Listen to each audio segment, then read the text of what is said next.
اکرم صلی اللہ علیہ وسلم نے ساری زندگی جتنی آپ کی عمر شریف ہوتی تھی اتنے اونٹ ذبح فرماتے تھے، اور کچھ اونٹوں کو لے کر ذبح فرماتے اور یوں فرماتے یہ میرے ان امتیوں کی طرف سے ہیں جو قربانی کر نہیں سکے، جو قربانی کر نہیں سکے۔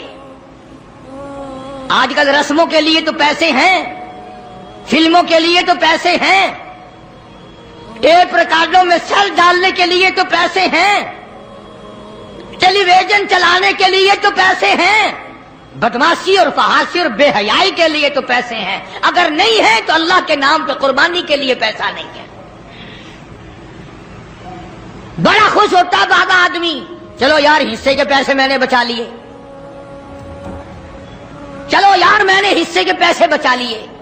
مجھے یہ پتا نہیں تو نے کیا بچائے، سارے سال کی برکت کو دھکا دے دیا ہے، سارے سال کی برکت کو دھکا دے دیا ہے۔ آپ کو کیا معلوم ہے کہ اس سے کیا فوائد حاصل ہوتے ہیں اور کس قدر پروردگار عالم خیر و برکت عطا فرماتے ہیں۔ یوں لکھا بزرگان دین نے کہ قربانی کے جانور کے بدن پہ جتنے بال ہوتے ہیں اتنی نیکیاں نام اعمال میں لکھ دی جاتی ہیں، اتنی نیکیاں۔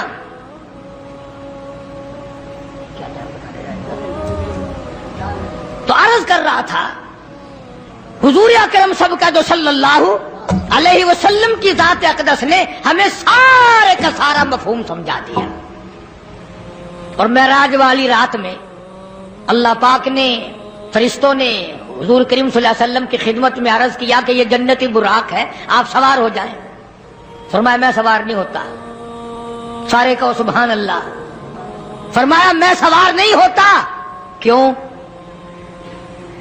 فرمایا کل قیامت کا دن ہوگا، پل صراط لگی ہوگی، نیچے دوزخ ہوگا، بال سے باریک تلوار سے تیز پل صراط ہوگی، میری امت اس کے اوپر سے کیسے گزرے گی؟ 1500 سال تیز گھوڑے کی رفتار کا راستہ ہے،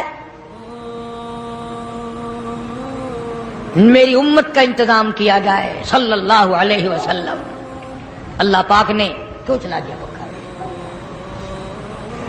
اللہ پاک نے جواب دیا میرے محبوب راضی ہو جا، یہ جو قربانی میں تیری امت جانور ذبح کرے گی میں ان جانوروں کو سواری بنا کر قیامت کے دن پیش کر دوں گا، تیرے امتی ان پہ سوار ہو کر پل صراط سے پار چلے جائیں گے۔ کس وقت کام آ رہے ہیں؟ کون سا عجیب کام اللہ تبارک و تعالیٰ نے فرمایا۔ اسی لیے عرض کرتا ہوں کہ قربانی کو نہ چھوڑو، اگلے سال نہ جانے ہم میں سے کون دنیا میں ہوگا، کون قبر میں ہوگا۔ ہزاروں لاکھوں لوگ پچھلے سال دنیا میں تھے، ابھی پرسوں یہاں لاڑے کے قریب ایک حادثہ ہوا، کئی رخصت ہو گئے۔ کل صبح کے وقت بھی ادھر بائی پاس سے پرلی طرف ہوا، 8 جگہ ایکسیڈنٹ ہو رہے ہیں ملک میں، 8 10 12 2 4 مر رہے ہیں۔